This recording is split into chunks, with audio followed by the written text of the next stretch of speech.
১৯২৫ সালের ২৫শে সেপ্টেম্বর পৃথিবী আলো করে জন্ম নেয় এক ছোট্ট শিশু।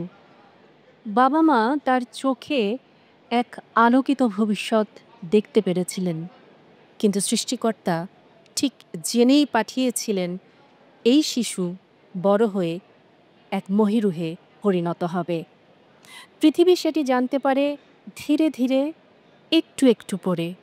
যার কথা বলছি তিনি স্যামসন এইচ চৌধুরী, যার পারিবারিক শিক্ষা ছিল এটি যে বাইবেলের যে মহান বাণী, সেই বাণী তিনি তার জীবনে প্রতিটি ক্ষেত্রে প্রয়োগ করেছেন। বাণীটি ছিল, তোমরা প্রথমে ঈশ্বরের রাজ্যে ও ধার্মিকতার বিষয়ে চেষ্টা করো, তাহা হইলে ওই সকল দ্রব্য তোমাদিগকে দেয়া হইবে। স্যামসন এইচ চৌধুরীর হাত ভরে, প্রাণ ভরে ঈশ্বর যে আশীর্বাদ ঢেলে দিয়েছিলেন, তিনি সেই আশীর্বাদকে ছড়িয়ে দিয়েছিলেন সবার মাঝে। বিজনেস ম্যাগনেট বলুন, উদ্যোক্তা বলুন, সফল শিল্পপতি বলুন বা মানবতার সেবক বলুন, উজ্জ্বল দৃষ্টান্ত এই স্যামসন এইচ চৌধুরী। শুভ বিকেল, আমি ইবতিসাম নাসিম মৌ আপনাদের সাথে কথা বলছি সেন্ট মেরি ক্যাথিড্রাল থেকে। আজ এই মহামানবের ১০০তম জন্মশতবার্ষিকী। আপনাদের সবাইকে স্বাগত জানাচ্ছি এই অনুষ্ঠানে। আজ এই চার্চে উপস্থিত রয়েছেন ১,০০০-এরও বেশি অতিথি। আমরা সবার সঙ্গে একটু একটু করে কথা বলবো, জানতে চেষ্টা করব কে ছিলেন এই স্যামসন এইচ চৌধুরী। স্কয়ারের প্রতিষ্ঠাতা শুধু সেটিই নয়, তার ছিল অনন্য সব পরিচয়, ব্যক্তিগত এমন সব কথা যা হয়তোবা আমরা কল্পনাও করতে পারবো না, জানতেও পারবো না। আত্মিকভাবে তিনি কতটা পরিশুদ্ধ ছিলেন, কতটা সৎ ছিলেন, সেই সব গল্প একটু একটু করে জানব আজ। আমি প্রথমেই স্বাগত জানাচ্ছি এবং অতিথি হিসাবে আমি ডেকে নিতে চাই আমাদের মঞ্চে রেভারেন্ড লিওর আর সরকার। তিনি বিবিসিএফ-এর জেনারেল সেক্রেটারি এবং সিইও। আমি আপনাকে স্বাগত জানাচ্ছি এই অনুষ্ঠানে আসবার জন্য। এরকম একটা শুভ দিন, আলোকিত দিন, আপনাকে ধন্যবাদ জানাচ্ছি। আমি প্রথমে আসলে জানতে চাই যে আমরা সবাই স্যামসন এইচ চৌধুরীকে চিনি, উনি শিল্পপতি, অনেক বড় উদ্যোক্তা, সৎ মানুষ, কিন্তু আত্মিকভাবে স্পিরিচুয়ালি উনি যে এত বড় একজন মানুষ ছিলেন, সেই জায়গাটা ব্যক্তিগত স্যামসন চৌধুরী সম্পর্কে আপনার কাছে জানতে চাইব।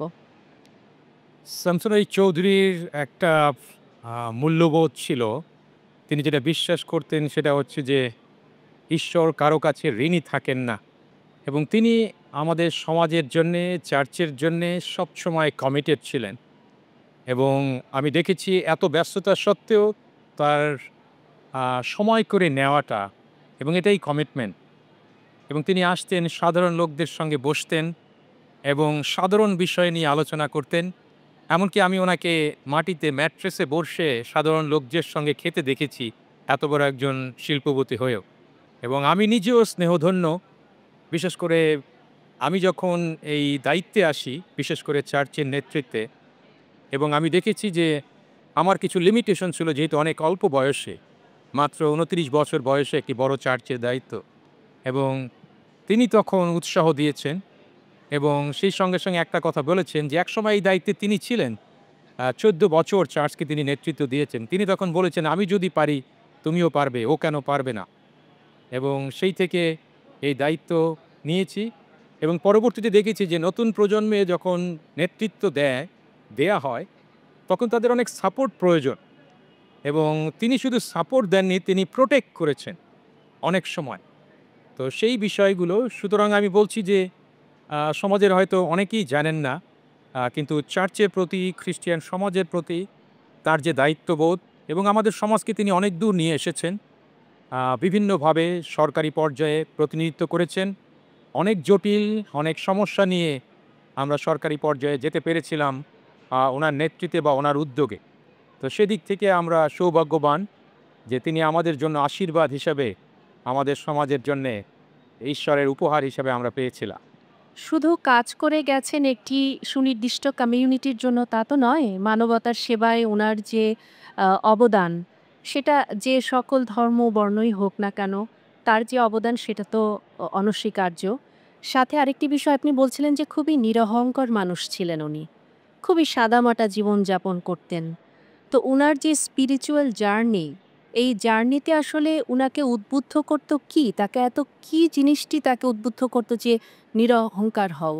যিশুর কোন বাণীটিকে তিনি সবসময় বেশি আত্মস্থ করে চলেছেন? আপনাদের সাথে কখনো নিশ্চয়ই শেয়ার করতেন উনি বিষয়টি? শুরুতে আপনি একটা কথা বলেছেন বাইবেল থেকে, আর সেটি তিনি মনে প্রাণে বিশ্বাস করতেন। আর সেটি হচ্ছে যে ১ম এ তার রাজ্য এবং ধার্মিকতার বিষয়ে চেষ্টা করতে হবে, এবং আমি বিশ্বাস করি যে সেই প্রমাণ তিনি তার জীবনে পেয়েছেন। এবং তিনি সেইভাবে চেষ্টা করার ফলেই আমরা দেখতে পাই ওইসব বস্তু মানে জাগতিক যত আশীর্বাদ, সে সমস্ত আশীর্বাদের ভাগী তিনি হয়েছেন। সুতরাং তার আধ্যাত্মিকতার গভীরতা আমরা এখানে দেখতে পাই যে তিনি বুঝতে পেরেছিলেন ১ম থেকেই যে কোনটি ফার্স্ট প্রায়োরিটি, আর সেটি হচ্ছে তার সৃষ্টিকর্তা ঈশ্বর। এবং সুতরাং তার বিষয়ে তিনি চিন্তা করেছেন, তার সামনে বিশ্বাস্ত থাকার চেষ্টা করেছেন, এবং পুরস্কার হিসাবে সব রকম আশীর্বাদ তার জীবনে নেমে এসেছেন, এবং সেটি তার জীবন দিয়ে তিনি প্রমাণ করেছেন। আপনাকে ধন্যবাদ এবং আমরা জানি যে এরপরের যে অনুষ্ঠান পুরোটাই আপনি সঞ্চালক হিসেবে দায়িত্ব পালন করবেন এবং এই শুভ দিনে আশীর্বাদ থাকলো সবার প্রতি, সবার জন্য এবং পরবর্তী যে অনুষ্ঠান রয়েছে সেখানে আমরা সবাই মিলে তার জন্য প্রার্থনা করব নিশ্চয়ই। ধন্যবাদ আপনাকে। প্রিয় দর্শক, আজ ৬টা থেকে মূলত শুরু হচ্ছে অনুষ্ঠান এবং আপনাদেরকে একটু করে জানিয়ে দিব যে অনুষ্ঠানে কি থাকছে। কিন্তু এর আগে আমি একটু মঞ্চে ডেকে নিতে চাই আইজাক হালদার, যিনি সিনিয়র ম্যানেজার কর্পোরেশন স্কয়ার গ্রুপের। আমি তাকে একটু ডেকে নিতে চাই। আপনাকে অনেক ধন্যবাদ এবং আমরা আসলে শুরুটা করেছি অবশ্যই স্যামসান এ চৌধুরী। তার যে ব্যবসায়িক জীবন, তার যে পেশাগত জীবন, তার যে আত্মিক জীবন সেটি নিয়ে। আপনি তার ভীষণ রকম ঘনিষ্ঠ জন ছিলেন এবং আপনি তার সাথে এমনভাবে চলেছেন এবং আপনি তাকে এমনভাবেই দেখেছেন যেটি আমরা আসলে অনেকেই জানি না, চিনি না। সেই কথাগুলো একটু শুনতে চাইবো আপনার কাছে। শ্রদ্ধেয় স্যারের সঙ্গে আমার কার্যের ব্যাপ্তি দীর্ঘ ১৬ বছরের উপরে। আমি যখন ইন্টারভিউ দিয়ে শুরু করেছিলাম, লাস্ট ইন্টারভিউটা স্যারই নিয়েছিলেন এবং আমি যখন তার কক্ষে প্রবেশ করি, তিনি প্রথমেই একটা কাজের কথা দিয়ে শুরু করেন। একটা সিনারিও, একটা ঘটনা তিনি বলেন এবং আমাকে বলেন যে এই বিষয়টা লিখে নিয়ে আসো হাতের লেখায়। আমি সেটা হাতে লিখে তার স্যারকে দিয়ে দেই এবং তারপরে আমার যে নিয়োগ প্রক্রিয়াটা তখন শুরু হয়। যাই হোক, এভাবে শুরু হয়েছিল এবং আমি যখন তার সঙ্গে কাজ করার সুযোগ পেলাম, এটা একটা বিরল সৌভাগ্য আমার জন্য, আমি বলবো। এরকম একজন ব্যক্তিত্ব, এরকম একজন মানুষের সঙ্গে আমি দীর্ঘ ১৬ বছর ছিলাম একসঙ্গে, যেটা একটু আগেই বললাম। তো স্যারের দিন শুরু হতো অ্যাকচুয়ালি অনেক ভোরবেলায়, অনেক আগে। আমি তাকে দেখেছি তিনি খুব ভোরবেলায় উঠতেন এবং এটাই হয়তো তার জীবনের একটা রীতি ছিল এবং তারপরেই তার কাজ শুরু হয়ে যেত। আমার সঙ্গে কাজ শুরু হতো তার নাস্তার টেবিল থেকে। নাস্তার টেবিল থেকে উনি খেতে খেতেই উনি ফোনে কথা বলতেন এবং সেখান থেকেই সারাদিনের যে কর্মসূচি, যে কাজগুলো রয়েছে সেই সব বিষয় নির্দেশনা দিতেন এবং আমার দায়িত্ব ছিল সেইগুলোকে এক্সিকিউট করা, সেইগুলোকে যথাসম্ভব সুন্দরভাবে সম্পাদন করা এবং তার কাজগুলোকে সামনে এগিয়ে নেবার জন্য যত রকম সহযোগিতা প্রয়োজন সেগুলো করা। এবং তারপরে তিনি যখন অফিসে চলে আসতেন, এরপরে শুরু হতো তার সারাদিনের সমস্ত ওই কাজগুলোকে সামনে এগিয়ে নেওয়া, কোনো অ্যাপয়েন্টমেন্ট, যেন মিটিংগুলো ইত্যাদি ইত্যাদি যেগুলো থাকা। তবে একটা জিনিস বলবো যে স্যারের কাজের কোনো সময় বা সীমারেখা ছিল না।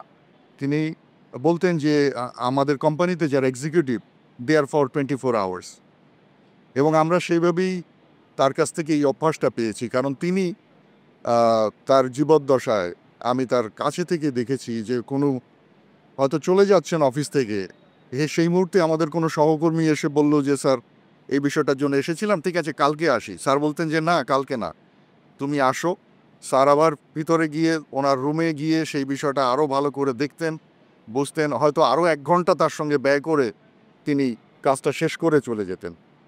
এরকম ছিল তার কাজের অভ্যাস।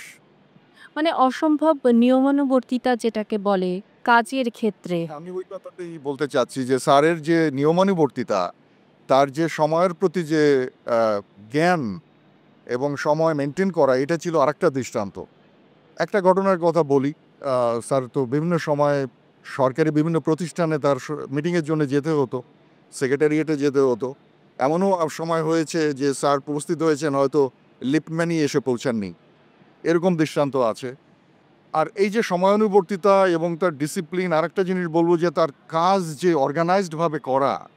স্যার ওই বয়সে কিন্তু একটা নিজের ডায়েরি মেনটেন করতেন এবং তার যে সামনের দিনের কর্মসূচিগুলো প্রত্যেকটা বিষয় উনি হাতে লিখতেন।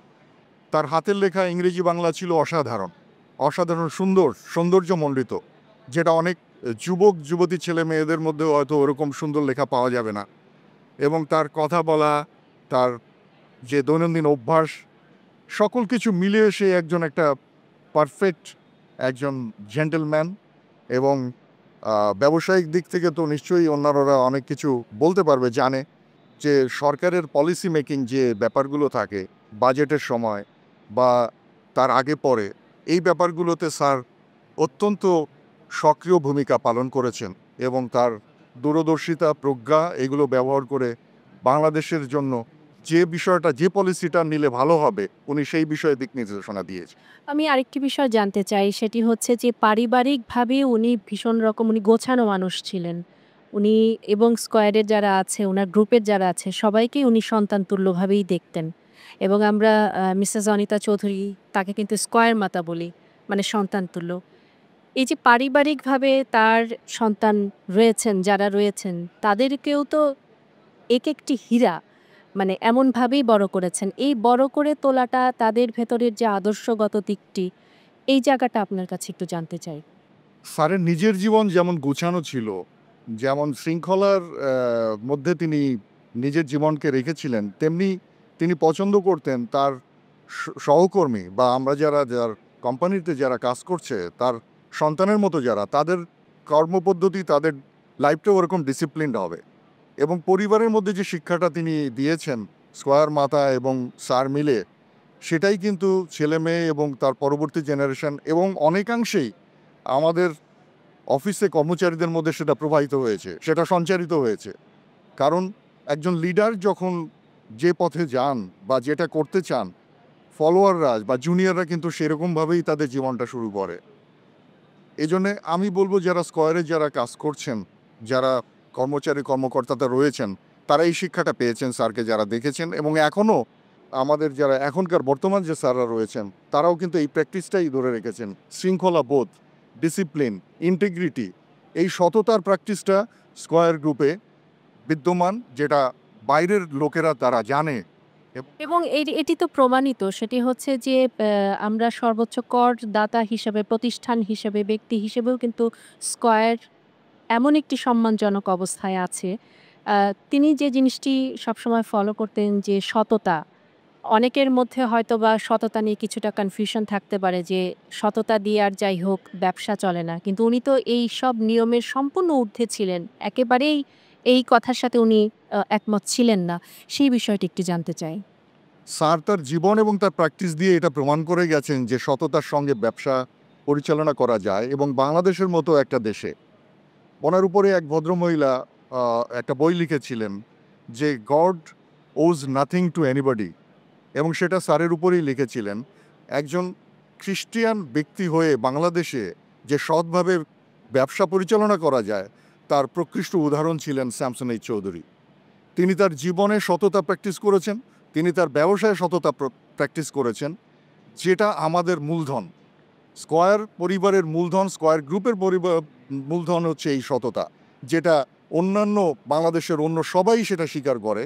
সরকার থেকে শুরু করে প্রত্যেকেই জানে যে হ্যাঁ, স্কয়ারের মধ্যে এই সততাটা রয়েছে। আমাদের ব্যবসার ক্ষেত্রে বলেন, আমাদের অন্যান্য সমস্ত ট্রানজ্যাকশানে এই সততাটা রয়েছে। আপনাকে অনেক ধন্যবাদ জানাচ্ছি। দর্শক, কথা বলছি আমরা সেন্ট মেরিস ক্যাথিড্রাল থেকে। আমরা এখন কথা বলবো ফাদার অ্যালবার্ট রোজারিও, যিনি প্রধান পুরোহিত সেন্ট মেরি ক্যাথিড্রালের। কিন্তু তাকে ডাকার আগে স্যামসন এ চৌধুরীর একটি আদর্শ আপনাদেরকে আবার মনে করিয়ে দিই।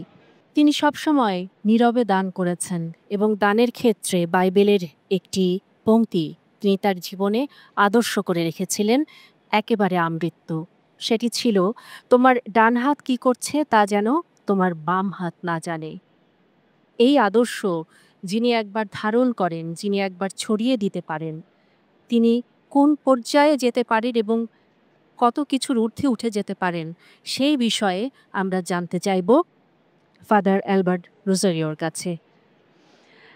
জি, আমরা বলছিলাম যে আসলে স্যামসন এ চৌধুরী তার যে আদর্শিক জায়গা এবং বাইবেলের প্রতিটি পংক্তি, উক্তি উনি যেভাবে নিজের জীবনে ধারণ করেছেন, তার সম্পর্কে আপনার মূল্যায়ন জানতে চাইব এবং তার যে স্পিরিচুয়াল জার্নিটা ছিল, আত্মিক যে যাত্রা, সেই যাত্রার বিষয়ে জানতে চাইব।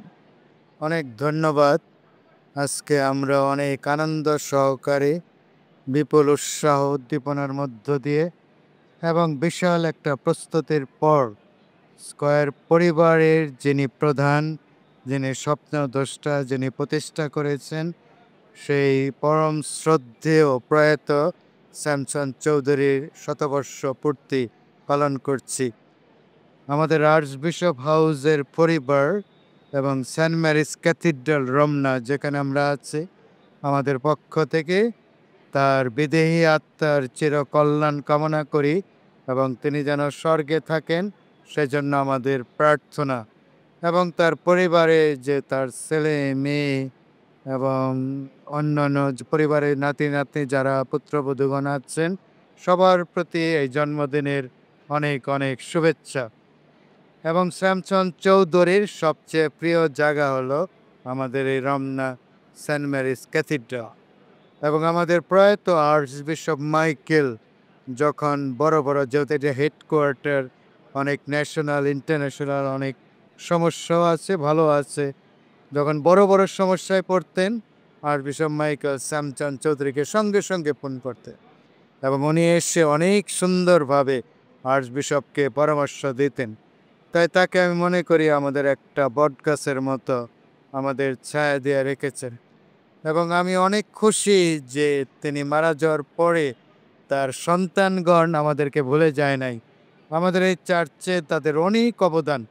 আমাদের এখন এই গির্জায় একটা ডিজিটাল সাউন্ড সিস্টেম আছে এবং অনেক টাকা খরচ করে তাদের পরিবার থেকে সেই সাউন্ড সিস্টেমটা তারা করে দিয়েছে ডিজিটাল, যেন আমরা ভালো উপাসনা করতে পারি।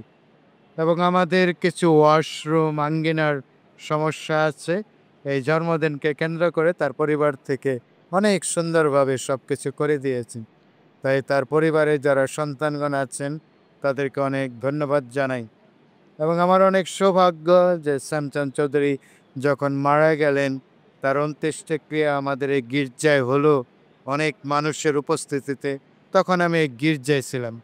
তখন অবশ্য আমি গির্জার দায়িত্বে ছিলাম না, কিন্তু আমি তখন আর্চবিশপের সহকারী ছিলাম। এখন আমি গির্জার দায়িত্বে আছি। এবং আমি মনে করি যে আর্চবিশপ হাউস পরিবার এবং স্কয়ার পরিবার আমরা একই পরিবার। আমাদের বাংলাদেশের যত ফাদারগণ, বিশপগণ আছেন, ব্রাদার সিস্টারগণ আছেন, আমাদের চিকিৎসার ব্যাপারে তাদের স্কয়ার হসপিটাল থেকে আমাদের অনেক ডিসকাউন্ট, অনেক সহায়তা, এবং যে কোনো সময় কোনো হসপিটালে জায়গা না থাকলেও কর্মীরা, ডাক্তাররা তাদের জায়গা ছেড়ে দেয় যেন আমরা একটা জায়গা পেতে পারি। তার বেশি দীর্ঘায়িত করব না। আমি আর্চবিশপের পক্ষ হয়ে এই মুহূর্তে আর্চবিশপ, যিনি বাংলাদেশের প্রধান আর্চবিশপ বিজয়, তিনি এখানে নেই, তিনি ব্যাংকক একটা বড় মিটিংয়ে গিয়েছেন, তিনি আমাকে দায়িত্ব দিয়ে গিয়েছেন। তার নামে আমি সবাইকে জন্মদিনের শুভেচ্ছা জানাই। আপনাকে অনেক ধন্যবাদ জানাচ্ছি। অনেক এই মুহূর্তে আমি ডেকে নিতে চাই বিশিষ্ট সঙ্গীত শিল্পী, সাংস্কৃতিক অঙ্গনের উজ্জ্বল মুখ শামা রহমানকে। আপনাকে শুভেচ্ছা জানাচ্ছি এবং ধন্যবাদ জানাচ্ছি আমাদের সঙ্গে যোগ দেবার জন্য। আজকে আপনি আমাদের হয়ে, আমাদের জন্য, স্যামসন এ চৌধুরীর জন্য আপনি সঙ্গীত পরিবেশন করবেন। এবং এই যে প্রার্থনা সঙ্গীত, প্রার্থনার মধ্যে দিয়ে যে স্যামসন চৌধুরীকে চিনে নেওয়া, সেই জায়গাটা আপনার কাছে আরেকটু বিস্তারিত জানতে চাইব।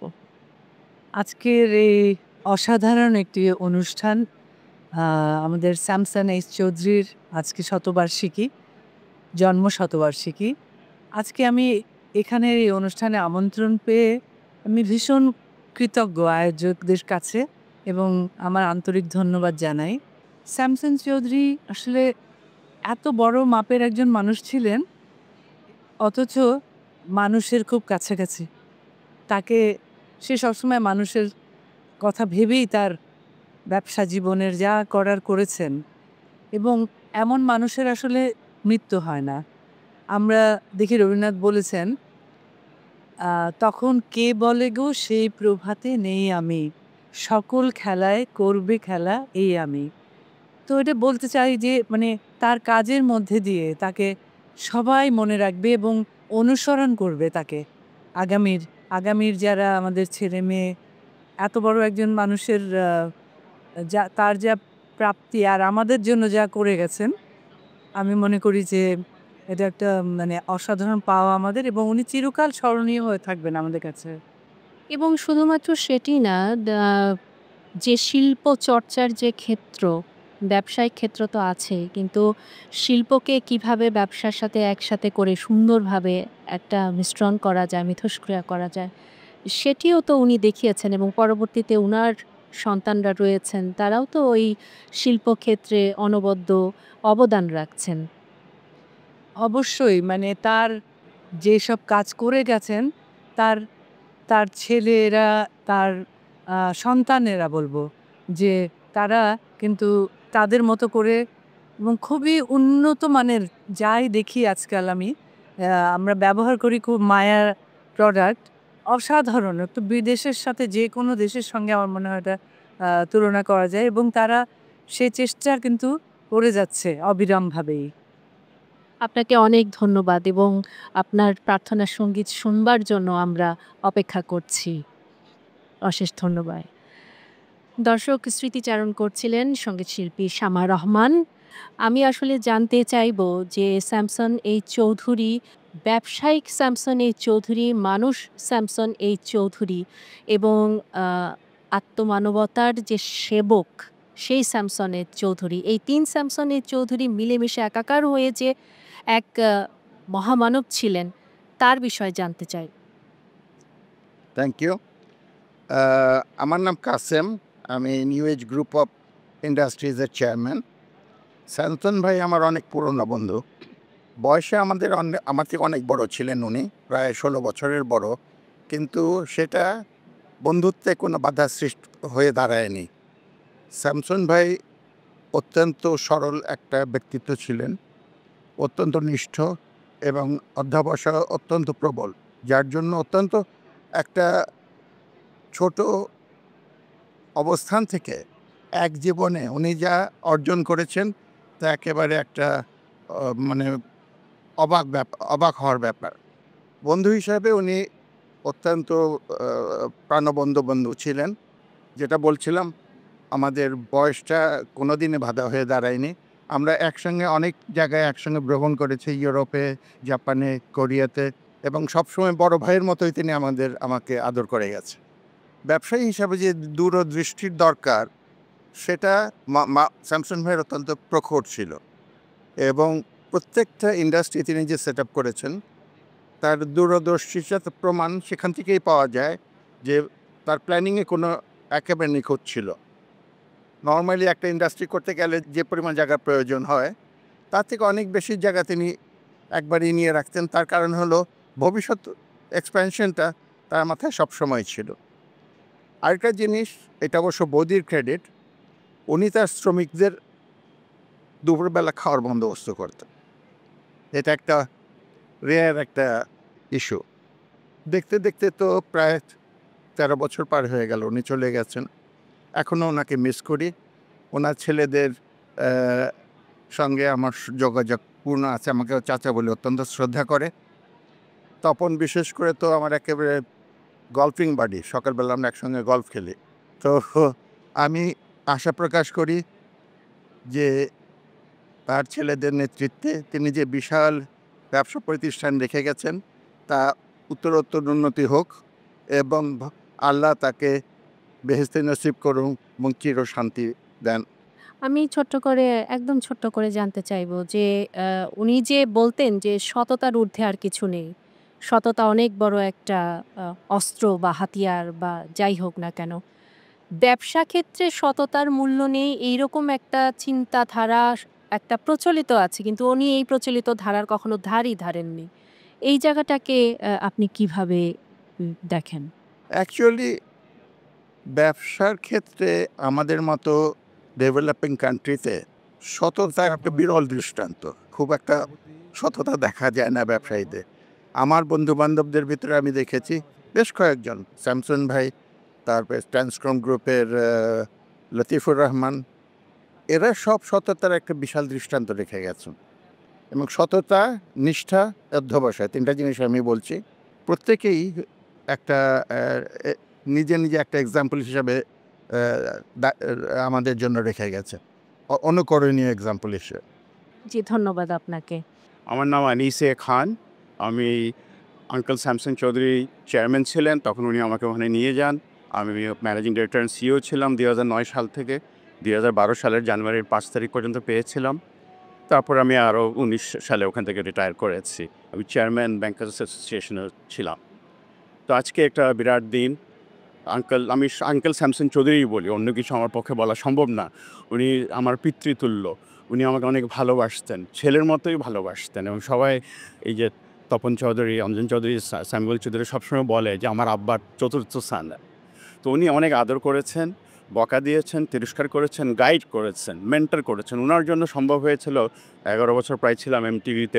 ওনার দিক নির্দেশনা, inspiration to bring the bank to where it is today under my successors also. They work very hard.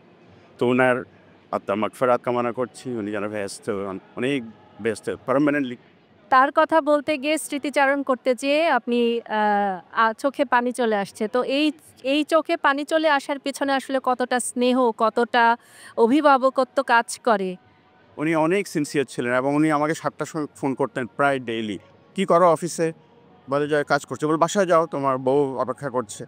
আবার আরেকদিন বলতো কী করো? আমি কাজ করছি। বলে আমার বাসায় আসো, আমার বাসায় একটা কফি খেয়ে বাড়ি যাও। যে অনেক কথা বলা শেষ করা যাবে না।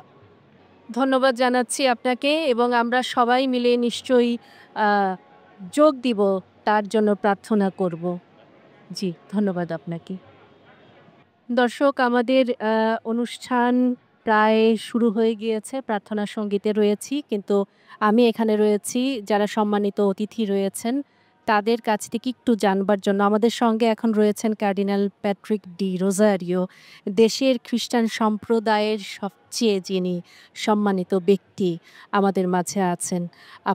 আপনাকে অনেক ধন্যবাদ জানাচ্ছি। আ আশীর্বাদও চাচ্ছি এবং স্যামসনের চৌধুরী উনার যে পারিবারিক নিয়ম ছিল সেটা হচ্ছে নো বাইবেল, নো ব্রেকফাস্ট। তার মানে হচ্ছে যে বাইবেলকে পড়ে তারপরেই হচ্ছে সেই চর্চাটা করে তবেই খাদ্য বা খাবারে হাত দিবেন। এটাই ছিল পারিবারিক শিক্ষা এবং যেভাবে দান করতেন সবার জন্য, তার যে স্পিরিচুয়াল জার্নি ছিল সেটি তো একেবারে অনবদ্য। তার বিষয়ে আপনার কাছে জানতে চাইব। আমার মনে হচ্ছে যে বাইবেলের দৃষ্টিভঙ্গি দিয়ে যদি তাকে দেখি, তাহলে তিনি একজন ঈশ্বরের আশীর্বাদিত ব্যক্তি ছিলেন। প্রচুর আশীর্বাদ পেয়েছেন। সেই আশীর্বাদ সমস্ত মানুষের কাছে পৌঁছে দিয়েছেন এবং আমরাও তারই আশীর্বাদে আশীর্বাদিত হয়েছি। আর সেটাই আমার অন্তরে উপলব্ধি আজকের এই দিনে। ওনার সম্বন্ধে কিছু বক্তব্য পরে রাখবো। তো এটাই। আর এর উৎস, আশীর্বাদের উৎস অবশ্যই ঈশ্বরের সাথে বা পরমেশ্বরের তার সান্নিধ্য। এবং সেই বাইবেল থেকেই সব প্রেরণা তিনি নিয়েছেন। আর এই প্রেরণা শুধু সীমিত নয় একটি বিশেষ গোষ্ঠীর মধ্যে, এটা সর্বত্র সর্বজনের। উনি একজন সেই সার্বজনীন ব্যক্তি ছিলেন। একেবারে যে ঈশ্বরের আশীর্বাদ পুষ্ট মানবাত্মা স্যামসন চৌধুরী তো সেই মানবাত্মাই। Yes. আর ঈশ্বরকে যিনি ভালোবাসেন তিনি মানুষকেও ভালোবাসেন। হ্যাঁ, তার সেই মানবতা বোধ দিয়ে তিনি যা কিছু করেছেন তা আমরা দেখছি, সাক্ষ্য দেখছি। ধন্যবাদ। নিশ্চয়ই তিনি ওপারেও ভালো আছেন এবং তার দেয়া যে আদর্শ সেটাকে আমরা বহন করব প্রজন্মের পর প্রজন্ম। আপনাকে অনেক ধন্যবাদ জানাচ্ছি আমাদের সঙ্গে কথা বলবার জন্য। দর্শক, আমরা কথা বলছিলাম কার্ডিনাল প্যাড্রিক দি রোজারিওর সঙ্গে। আমি এখন ডেকে নিচ্ছি মঞ্চে জনাব আনিসুদ্দৌলা, চেয়ারম্যান অ্যাডভান্স কেমিক্যাল ইন্ডাস্ট্রি, ওনাকে। আজ এমন একটা শুভ দিন, স্যামসন চৌধুরীর ১০০তম জন্মবার্ষিকী। তাকে দেখা, শোনা, জানা এর পরিধি আপনাদের কাছে অনেক বেশি। আমরা যারা নতুন প্রজন্ম, আমরা খুবই কম জানি, কম চিনি। আপনার কাছে জানতে চাইব নতুন প্রজন্ম হিসাবে আমাদের পূর্ববর্তী প্রজন্ম স্যামসন চৌধুরীর বিষয়ে। ধন্যবাদ। এটা একটি বিশেষ দিন। স্যামসন চৌধুরী এমন একজন ব্যক্তিত্ব ছিলেন যার অভাব আমরা কোনোদিন ভুলতে পারবো না। তিনি এমন আমাদের জন্য একটা আদর্শ, একটা ব্যবসায়িক একটা ব্যক্তিত্ব ছিলেন যে তার থেকে আমরা অনেক কিছু শিক্ষা পেয়েছি এবং তার যে কর্মক্ষমতা ছিল সেটা ছিল সবার জন্য আমাদের একটা বিরাট ইন্সপিরেশন ছিল। ওনাকে আমরা স্মরণ করি ওনার যে ব্যক্তিত্ব ছিল এবং যেভাবে তিনি তার ব্যবসাকে সম্প্রসারণ করেছেন। বাংলাদেশের মানুষের জন্য ওষুধের ব্যবসায় তিনি যে কৃতিত্ব দেখিয়েছেন সেটা একেবারেই সবাই আমাদের আমরা মুগ্ধ এবং আমরা তার যে ১০০তম জন্মবার্ষিকীতে আমরা তার বার্থকে সেলিব্রেট করি। We really want to see that the Almighty gives him the best place in heaven, and his greatness we'll never forget. His friendship will remain forever very warm in our hearts. Thank you. ধন্যবাদ জানাচ্ছি জনাব আনিসুদ্দৌলাকে। আমি ডেকে নিচ্ছি সিমিন রহমানকে, managing director and group CEO Eskayef pharmaceuticals limited. আপা, আজ তো আসলে স্যামসন চৌধুরীর জন্মশতবার্ষিকী। What a great day for us. এমন একজন মানুষ যিনি সবার জন্য কাজ করে গেছেন, ধর্ম বর্ণ নির্বিশেষে সবার জন্য এবং সততার সাথে। তাকে কিভাবে আপনি মূল্যায়ন করবেন ব্যক্তিগতভাবে এবং ভিশনারি লিডার হিসেবে, সেই বিষয়টি আপনার কাছে জানতে চাইব। স্যামসন চৌধুরী সাহেব, আমি ফন্ডলি ওনাকে স্যামসন আঙ্কেল বলে রেফার করতাম। উনি আমার বাবার মিস্টার লতিফুর রহমানের খুব ঘনিষ্ঠ বন্ধু ছিলেন এবং as a business person, when I think about him, he was not only a visionary leader, particularly in the pharmaceutical industry. I think he set the highest standards for all of us to follow, and it was, I believe, his vision আর ওনার উদ্যোগে আজকে আমরা pharmaceutical industry যেখানে এসেছি। I think he has played a major role in actually establishing this dominant position of pharmaceutical industry in our country. And on a personal front, আমি এটা বলবো যে উনি এবং আন্টি আমার বাবা মার খুব ক্লোজ বন্ধু ছিল। আমার বাবা উনাকে throughout his life খুব admire করতো। He would seek his advice every step of the way. এবং aunty till the very end আমার মায়ের সাথে খুব ক্লোজ ছিলেন ওনারা দুইজন। So I think Samson uncle, of course, is a true visionary leader, an example for all of us to follow. And more important, he and auntie and as is Tapan Bhai and the entire family are family to us. Thank you. Thank you so very much. আমরা কথা বলছিলাম সিমিন রহমানের সঙ্গে, যিনি Eskayef pharmaceutical লিমিটেডের managing director এবং group CEO. অনুষ্ঠান চলছে আমাদের ভেতরে, আসলে প্রার্থনা সঙ্গীত চলছে এবং উদযাপন করছি স্যামসন এইচ চৌধুরীর ১০০তম জন্মবার্ষিকী।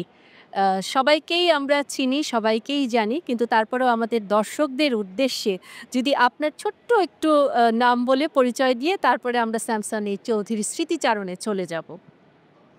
আমার ওনার সাথে অনেক ক্লোজ ইন্টারাকশন হয়েছে। উনি যখন মিউচুয়াল ট্রাস্ট ব্যাংকের চেয়ারম্যান ছিলেন, আমি ছিলাম vice chairman. So I had a very close relationship for in that position for more than 5 years, I would say, as vice chairman under him. So during that time, I learned a lot of things from him, and a very powerful personality, visionary, as well as one who could see things ahead of time. উনি কিন্তু অনেক কিছু read করতে পারতেন। ওনার power of anticipation সব কিছুতে, not just only understanding the situation at the moment, but also seeing what could happen, what could go wrong, what could go right, and পুরা কনটেক্সটটাকে read করার যে ক্যাপাসিটি, এটা অনেক হাই ছিল। And I think this is Y Square as a company has gone so far and achieved so many great things. Of course, and also to create leadership in others. Onar ability to inspire people was huge, and ওনাদের যে value সিস্টেমগুলো, plus আমি দেখতাম যে ওনাদের ক্যালেন্ডারের মধ্যে কিছু স্টেটমেন্টস থাকতো, and this statements were so beautifully constructed. এক একটা জিনিস হচ্ছে বাংলাদেশের জন্য relevant, plus universally applicable values. So এই জন্য I think Square has done so well over the years and is an iconic institution in Bangladesh, leading the way in so many fields. So আমি এটা ওনার কাছে থেকে এটা realise করেছি, and also not only him but how he has developed his next generation with values, with humility, but also with courage and innovation. এটাই আমি বলবো। Thank you. ধন্যবাদ আপনাকে, ধন্যবাদ জানাচ্ছি। আসলে স্কয়ার, আমরা একটি পরিবার। স্কয়ার শুধুমাত্রই কিন্তু একটি ব্যবসায়িক যে প্রতিষ্ঠান বা ব্যবসায়িক একটি জাইগেন্টিক একটা জায়গা, তার নাম তা কিন্তু নয়। স্কয়ার এমন একটি জায়গা যেখানে আসলে আমরা যারা কাজ করি, আমরা স্কয়ারের যে একটা পারিবারিক সদস্য হিসেবেই আমরা এখানে রয়েছি। এবং আমাদের founder chairman Samson H Chowdhury, তার আজ জন্মশতবার্ষিকীতে তাকে আসলে আমরা মিস করছি। উনি যদি থাকতেন তাহলে ঠিক কী বলতেন? উনি হাসতেন, উনি বলতেন যে এগিয়ে যাও, উনি ইন্সপিরেশন দিতেন। কিন্তু উনি আমাদের মাঝে নেই। ওনার যে আদর্শিক জায়গা সেটি আমাদের মধ্যে রয়েছে। খুব প্রকটভাবে, খুব প্রচুরভাবে তাকে জানাই শ্রদ্ধা তার এই জন্মশতবার্ষিকীতে। আমরা কথা বলছি Mizanur Rahman, ED operational, Square pharmaceuticals লিমিটেডের সঙ্গে। আপনাকে স্বাগত জানাচ্ছি এই অনুষ্ঠানে। এবং আজকে স্যামসন এইচ চৌধুরীর জন্মশতবার্ষিকী। উনি তো আসলে ভিশনারি লিডার ছিলেন, এবং এমন নেতৃত্ব, এমনভাবে গড়ে তোলা প্রতিটি কর্মীকে, এটি কিন্তু খুব সহজ কাজ নয়। এবং তার নেতৃত্বের প্রতি যে আমরা কর্মীরা রয়েছি, তাদেরও যে একটা ডেডিকেশন, এই জায়গাটা আপনার কাছে আমি জানতে চাইব যে আপনি কেমন দেখেছেন স্যামসন এইচ চৌধুরীকে? জি, ধন্যবাদ ম্যাডাম। আজকে গভীর শ্রদ্ধা ভরে আমাদের প্রতিষ্ঠাতা চেয়ারম্যান স্যামসন এইচ চৌধুরী স্যারকে স্মরণ করছি। আমার সৌভাগ্য হয়েছিল 1995 সাল থেকে দীর্ঘ 17 বছর আমাদের ফাউন্ডার চেয়ারম্যান স্যারের প্রত্যক্ষ তত্ত্বাবধানে মার্কেটিং ডিভিশনে কাজ করার, এবং স্যারের কাছ থেকে আমরা বাংলাদেশের ঔষধ শিল্পের অগ্রযাত্রায় যে অবদান, তা নিজ চোখে চাক্ষুষ দেখার সুযোগ হয়েছি। আপনারা জানেন যে 1982 সালের ঔষধ নীতি অধ্যাদেশের পর বাংলাদেশ ফার্মা ইন্ডাস্ট্রিতে যে দিক পরিবর্তন হয়েছিল, তার অন্যতম কর্ণধার ছিলেন আমাদের স্যামসন এইচ চৌধুরী স্যার। 1982 সালে যখন দেশ আমদানি নির্ভর একটি শিল্প ছিল, সেই আমদানি নির্ভর শিল্পটি আজকে 4 দশক পর রপ্তানিমুখী একটি শিল্প হয়েছে এবং এটা আমরা আজকে ঔষধ শিল্প সমিতি এবং বাংলাদেশের ঔষধ শিল্প সেক্টরের সাথে জড়িত প্রত্যেকেই এক কথায় স্বীকার করি যে প্রায় 18 কোটি জনসংখ্যার প্রায় 98% মেডিসিন আজকে বাংলাদেশের লোকাল ম্যানুফ্যাকচারিং কোম্পানিগুলো করছে এবং এই জন্যে আমাদের স্যামসন এইচ চৌধুরী স্যারের যে দূরদর্শী চিন্তাভাবনা ছিল সেটা পুরো বাংলাদেশের ঔষধ শিল্প সেক্টরকে প্রভাবান্বিত করেছে। আজকে কাকতালীয়ভাবেও 25শে সেপ্টেম্বর হচ্ছে ওয়ার্ল্ড ফার্মাসিস্ট ডে এবং স্যারের আজকে জন্মশতবার্ষিকী। এই একই দিনটা আসলে বলবো যে নিতান্তই কাকতালীয়। 25শে সেপ্টেম্বর স্যার জন্ম নিয়েছিলেন 1925 সালে, আর 25শে September world pharmacist day declare হয়েছে অনেক পরে। এই দিনে স্যারকে গভীরভাবে শ্রদ্ধার সঙ্গে স্মরণ করছি আমরা। আর তার পাশাপাশি বাংলাদেশের ঔষধ শিল্পের এই অগ্রযাত্রা আরও অনেক দিন অব্যাহত থাকবে এবং বাংলাদেশের ঔষধ শিল্পের অগ্রযাত্রা বিশ্ব স্বাস্থ্য সংস্থার রোল মডেল হিসাবে কিন্তু পৃথিবীর বিভিন্ন দেশে ছড়িয়ে দিতে চাচ্ছে, যাতে আমদানি নির্ভরতা থেকে দেশগুলো নিজেই রপ্তানিমুখী শিল্পের উত্তরণ ঘটায় এবং নিজের দেশের জনসংখ্যার ঔষধের মূল চাহিদা যাতে ডোমেস্টিক ইন্ডাস্ট্রি সাপ্লাই করতে পারে, এইটাই হচ্ছে ওয়ার্ল্ড হেলথ অর্গানাইজেশনও প্রমোট করছে। তা আজকে স্যারের এই জন্মশতবার্ষিকীতে আমরা স্যারকে গভীর শ্রদ্ধাভরে স্মরণ করছি এবং স্যারের দিক নির্দেশনায় স্কয়ার ফার্মাসিউটিক্যালস বাংলাদেশের শীর্ষস্থানীয় ওষুধ প্রস্তুতকারী প্রতিষ্ঠান, তার অগ্রযাত্রা যাতে আরও বহাল থাকে এই শুভকামনা দেন। দর্শক, আমরা কথা বলছি হাবিবুল্লাহ করিম, সিনিয়র ভাইস প্রেসিডেন্ট MCCI, তার সঙ্গে। আপনাকে স্বাগত জানাচ্ছি। আজকে স্যামসন এইচ চৌধুরীর তো জন্মশতবার্ষিকী, জন্মদিন। এমন একজন মানুষ যিনি আসলে ভিশনারি লিডার বাংলাদেশের ব্যবসায়িক জায়গায়, এবং তার সততা, তার যে শ্রমের কথা সততা ভরে, সেটা তো আসলে আমাদের সবারই জানা। আপনি তাকে কিভাবে মূল্যায়ন করেন? আপনার কাছে স্যামসন এইচ চৌধুরী আসলে কেমন মানুষ? স্যামসন এইচ চৌধুরী অবশ্যই আমাদের ইন্ডাস্ট্রির জন্য একজন আইকন, একজন পথিকৃৎ, এবং বিশেষভাবে আমি যেহেতু metropolitan chamber of commerce and ইন্ডাস্ট্রিজের সিনিয়র ভাইস প্রেসিডেন্ট হিসেবে আছি, উনি এই চেম্বারের একজন ভেটেরান সদস্য এবং পাস্ট প্রেসিডেন্ট। ওনার কাছ থেকে আমরা যারা ওনার থেকে অনেক অনুজ, অনেক ছোট যারা, আমরা ওনাকে সবসময় দেখে এসেছি ইন্ডাস্ট্রির একজন ভিশনারি এবং পথিকৃৎ হিসাবে। এবং আপনি যেটা বললেন যে ওনার যে লেজেন্ডারি সততা এবং অধ্যবসা, এবং তার থেকে বড় বিষয় যেটা আমরা দেখেছি যে সবাইকে সমান চোখে দেখার যে একটা ওনার মধ্যে গুণ ছিল, বিশেষ করে ওনার যারা কলিগস এবং ওনার ফ্যাক্টরিতে যারা কর্মকর্তা সবাইকেই মানুষ হিসেবে উনি সম্মান করতেন। এই যে, এবং এটা খুবই একটা শিক্ষণীয় ব্যাপার যে কোনো রকমের আভিজাত্যের বড়াই করা বা ওইটা দিয়ে একটা দূরত্ব তৈরি করা, এইগুলো তো উনি বিশ্বাস করতেন। আমি ওনাকে অবশ্য কাছে থেকে দেখার সুযোগ হয়েছে, খুব অল্পই, তবে একসাথে আবার ট্রাভেল করারও সুযোগ হয়েছিল ওনার সাথে।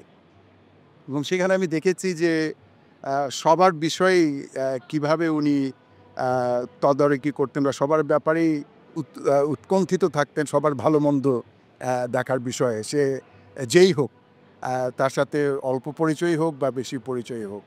তো ওনার 100তম জন্মশতবার্ষিকীতে আমি ব্যক্তিগতভাবে আমি এটাই আশা করব যে আমাদের দেশের ইয়াঙ্গার যারা এন্টারপ্রেনিউর আছেন, যুব সমাজ আছেন, তারা ওনার এই জীবন থেকে শিক্ষা গ্রহণ করবেন, কি করে একেবারে শূন্য থেকে বড় কিছু করা যায়। আমার মনে হয় ওনার থেকে বড় এক্সাম্পল আমাদের দেশে দ্বিতীয়টা নাই। Thank you. ধন্যবাদ আপনাকে, ধন্যবাদ। দর্শক, আমাদের সঙ্গে আছেন MM Asadullah, AGM marketing, Square Pharmaceuticals Limited. আপনাকে স্বাগত জানাচ্ছি এবং ধন্যবাদ জানাচ্ছি আজকের এই অনুষ্ঠানে যোগ দেওয়ার জন্য। আপনার কাছে জানতে চাইব স্যামসন এইচ চৌধুরীর সম্পর্কে এবং স্মৃতিচারণ করবেন যে কেমন ছিলেন তিনি।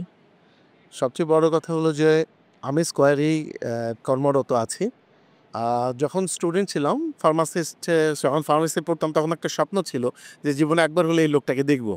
কারণ ফার্মাসিউটিক্যাল সেক্টরে উনি কোন ধরনের লিজেন্ড সেটা শুধু আমরা উপলব্ধি করতে পারি। তো যখন স্কোয়ারে কাজ করা শুরু করলাম 2004-এ আমার সুযোগ হয়ে গেল ওনার সাথে কাজ করার। তার একটা স্বপ্নের প্রজেক্ট ছিল ন্যাচারাল কেয়ার। উনি এই দেশের ন্যাচারাল কেয়ারকে ইন্ট্রোডিউস করতে চেয়েছিলেন, যেটা সারা বিশ্বে ডোমিনেট করছে। সেই আঙ্গিকে তখন আমি ডাক পেলাম। সেই সুবাদে স্যারের সাথে জীবনের শেষ পর্যন্ত কাজ করার সুযোগ হয়েছে। আমার উপলব্ধি এটাই যে আমার জীবনের সবচেয়ে বড় ইনস্টিটিউশন ছিলেন স্যামসন এস চৌধুরী। উনি সবচেয়ে বড় ইউনিভার্সিটি ছিল আমার জন্য, সবচেয়ে বড় বিদ্যানিকেতন। কারণ স্যারের কাছে যা শিখেছি, তখন সবচেয়ে বড় কথা হলো যে হিউম্যানিটি অ্যাজ এ হিউম্যান। উনি সবসময় চিন্তা করতেন যে মানুষের ভালো কী হয় করা যায়, মানুষের জন্য উত্তম কী করা যায়। আমাদের এমপ্লয়িদের জন্য উনি সবসময় চিন্তা করতেন যে আমি কত কর্মসংস্থান তৈরি করতে পারবো। ন্যাচারাল কেয়ার যে উনি নিয়ে এসেছিলেন এটা শুধুমাত্র একটা ব্যবসায়িক স্বপ্ন নয়, ওনার স্বপ্ন ছিল মানুষকে প্রকৃতির দোরগোড়ায় পৌঁছে দেয়া, মানুষকে সাইড এফেক্ট মুক্ত একটা মেডিসিনের সূচনা করে দেয় দেশে, সাথে সাথে এই দেশের লোকের কর্মসংস্থান করা। তো উনি কোন মাপের মানুষ ছিলেন সেটা আসলে ভাষায় বোঝানো সম্ভব না। আমরা হয়তোবা অনেকে তাকে ব্যবসায়ী হিসাবে দেখি, কিন্তু আমরা ওনাকে দেখি একটা মহামানব হিসাবে। সত্যিকার অর্থেই যারা তার সাথে মিশেছেন, তার সাথে চলেছেন, তাদের কাছে মহামানবই ছিলেন। যারা তার সম্পর্কে জানেন, উনি ছিলেন বিশাল এক বিদ্যানিকেতন, বিশাল এক মহামানব। সেই বিদ্যানিকেতনের সব ছাত্রছাত্রী আমরা, এবং এটা হচ্ছে আমাদের কর্তব্য সেই শিক্ষককে সেই মর্যাদায় ধরে রাখা। ধন্যবাদ আপনাকে।